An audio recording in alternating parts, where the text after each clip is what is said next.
In an earlier video on star forts in Copenhagen, which is linked in the description, we looked at 3 star forts commissioned by King Christian IV in the first half of the 1600s.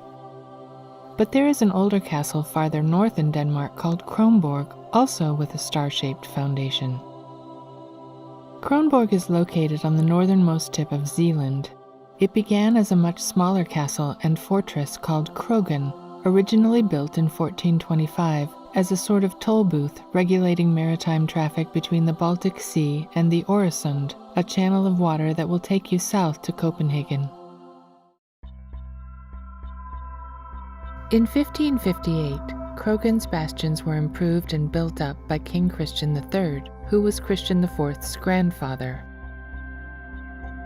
And 16 years later, in 1574, Christian III's son, Frederick II, expanded Krogen into the larger castle of Kronborg we see today.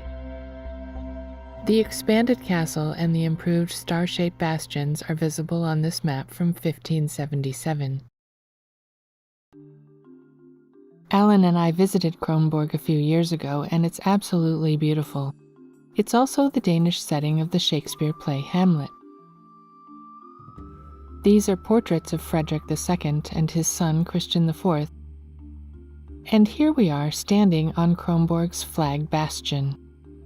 This flag bastion is almost square, as we can better see in this map from 1733. Comparing the 1577 map with the one from 1733, we can see that 2 of the bastions have changed. Here, the northwest bastion on the left has been elongated in the map on the right. The same is true of the southeast bastion. These changes likely took place during Christian IV's renovations, after a fire at Kronborg in 1629. Using Google Earth, we can get a better snapshot to measure the angles. The 2 original bastions are closer to square at 78 and 84 degrees, but the elongated bastions are now at 54 and 59 degrees. And like we saw at Rosenborg, dissecting the bastions through their center, or mise, they line up with tower spires on the castle.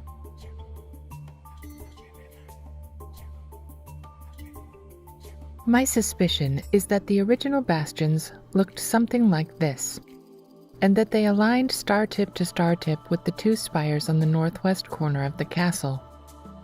This alignment may have needed to be changed for some reason, perhaps because the bastions weren't aligning through their center or mise. The shape of these bastions that we see all over the world is the same shape we see here, the large face of this truncated triangular trapezohedron. I want to thank my friend and fellow Baconian researcher Daniel Spino for showing me this 1514 engraving by Albrecht Dürer called Melencolia.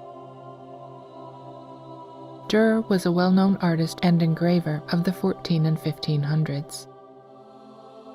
The shape that's depicted here is called a Dürer solid, similar to a Platonic solid because its vertices all intersect the potential boundary of an encircling sphere.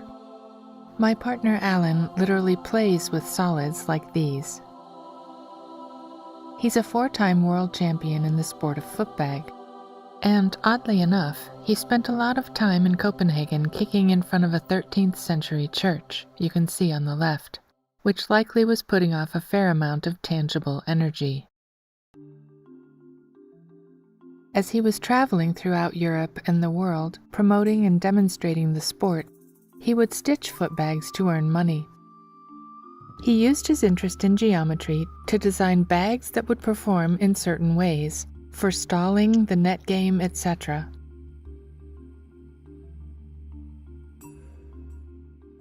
The prerequisite, though, was that any geometrical design had to form a symmetrical spherical shape. The original design of the hacky sack brand was similar to a softball, but Alan experimented with many different designs in which he used straight lines and angles in the form of triangles, squares, pentagons and hexagons, even octagons, to form a sphere.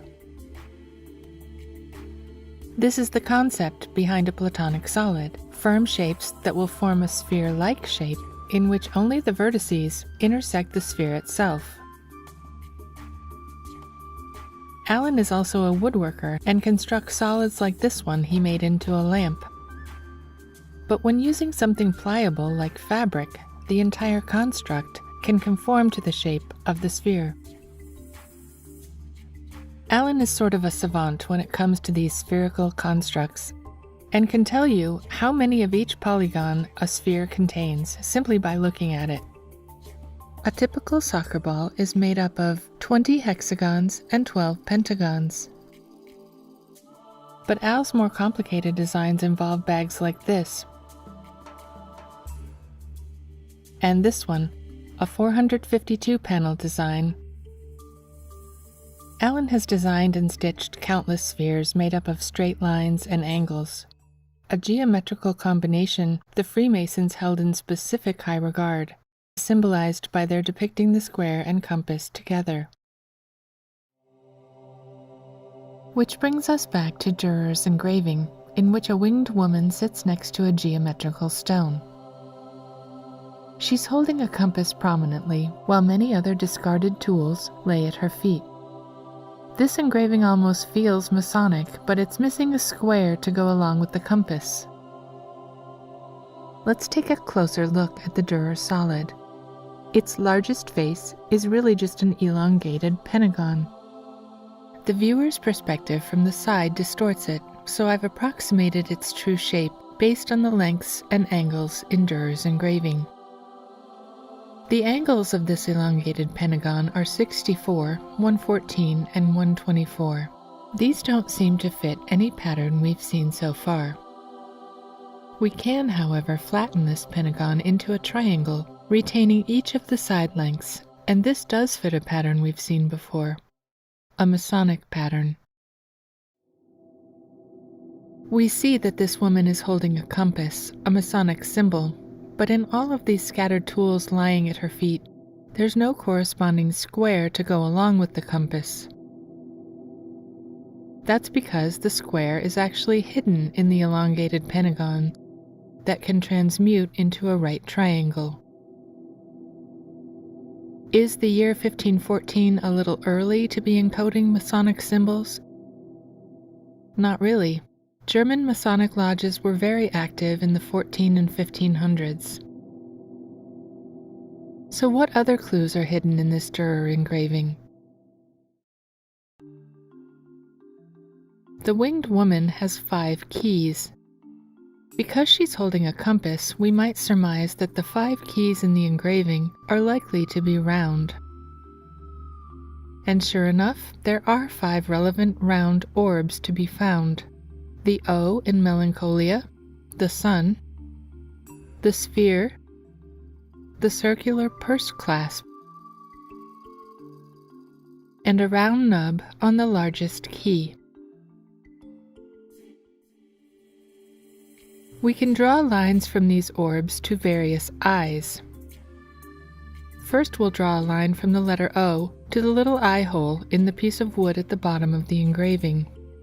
Another line can be drawn from the round purse clasp up to the eye of the cherub. It dissects the compass in its exact center or mise, and this line is exactly parallel to the first. If we draw a line from the center of the sphere through the eye of the dog, we end up at the pivot point of the compass. Next, we can draw a line from the purse clasp to the round key nub. This line is also exactly parallel to the line between the sphere and compass. Notice that the line from the purse to the key forms a 64-degree angle, which is identical to the angle of the tip of the elongated pentagon. And because the two lines involved are parallel, that means we also have a pair of 64-degree angles here. If we continue the line from the sphere up to the woman's face, we arrive at the woman's forehead, her third eye. This generates another pair of 64-degree angles here. If we now draw a line through these two vertices of the polyhedron, we arrive again at the woman's third eye, which is a spot confirmed a third time by extending the line up to the sun at 34 degrees. And why is 34 degrees important? Dürer placed a magic square above the woman's head in which every column and row of numbers adds up to 34. And if we extend the line from the sphere through the woman's third eye, the line enters the magic square in the box containing the number 15, then touches on the numbers 7 and 8, which add up to 15. So what's the significance of all these parallel lines and specific angles? In my research involving the harmonic series, these angle values can correlate to positions in the series and to the notes of B, C, and C sharp. The 64-degree angles of the polyhedron and parallel lines are all highlighting the note of C. If we then mark the next few octaves of C on the grid, we end up at 16. The number 34 halves to harmonic 17, the note of C sharp. And the number 15, or the 15th harmonic, corresponds to the note of B. These three notes sit next to one another, the prominent note of C flanked by its neighboring note on either side. I discuss in my book, The Next Octave, that C and the first harmonic represent the power of two and the matter-based world.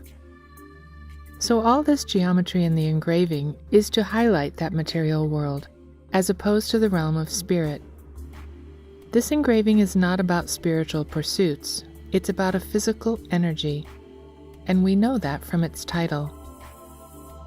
Other researchers have pointed out that the word Melencolia here is spelled incorrectly, but I suspect something else is going on. I think Dürer's title is a combination of two Celtic words, melen meaning yellow, and colia, a word etymologically associated with the concept of glowing. Melencolia is a yellow glow, as illustrated by the sun right next to it. The sun or soul would be represented musically by the letter G, central to Masonic symbolism.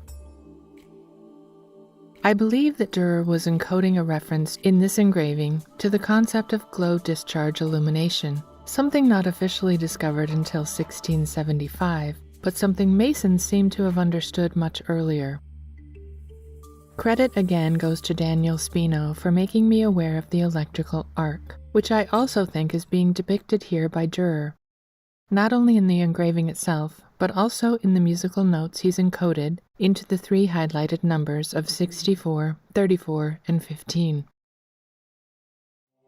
And it's these electrical properties that Dürer is connecting to the shape in the polyhedron, the elongated pentagon we see in so many star forts around the world. Mainstream historians have a different explanation for the pointed shapes of these star fort bastions. They argue that the pointed shape was defensive and necessary to eliminate dead zones. But it seems that Dürer would not have agreed with this explanation. We know this because he wrote a treatise on the fortification of cities. Here we see the title page of his essay that features a sheep hung up by the waist, or as the Greeks would call it, hung up by the mezi or mies. In his essay, Dürer recommends only round bastions as efficient fortifications. Nowhere in his work does he ever depict a star-shaped or pointed bastion. I believe this is because pointed bastions had a completely different purpose. All the star-pointed foundations we've seen have aligned with spires, which could have functioned as antennas to harvest ions from the upper atmosphere. Dürer further confirms this theory in his 1494 watercolor of the Innsbruck castle courtyard, in which we see antennas and wires on one of the castle's spires. It's also possible that Dürer possessed this knowledge that he may have been gifting to a potential group of Masonic brothers in Germany because of his own heritage, descending from Eastern European or Tartarian Moors, as is suggested by the presence of a Moor on his coat of arms. And I suspect it was this information, passed along by Freemasons to Christian IV, that informed the elongation of these bastions to align with the spires of Kronborg Castle. It's quite possible that the elongated bastions allowed both for better alignment and for longer length of the transmission lines. And if you're still not convinced, check out this still shot from drone footage over Kronborg. The side of this elongated bastion isn't the simple brick-lined wall we normally see, but instead we can just make out the presence of some type of mechanical workings, a sight the public was likely never meant to see.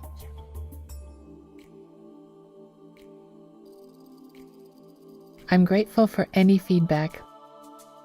Please leave your thoughts in the comments, and thank you for watching.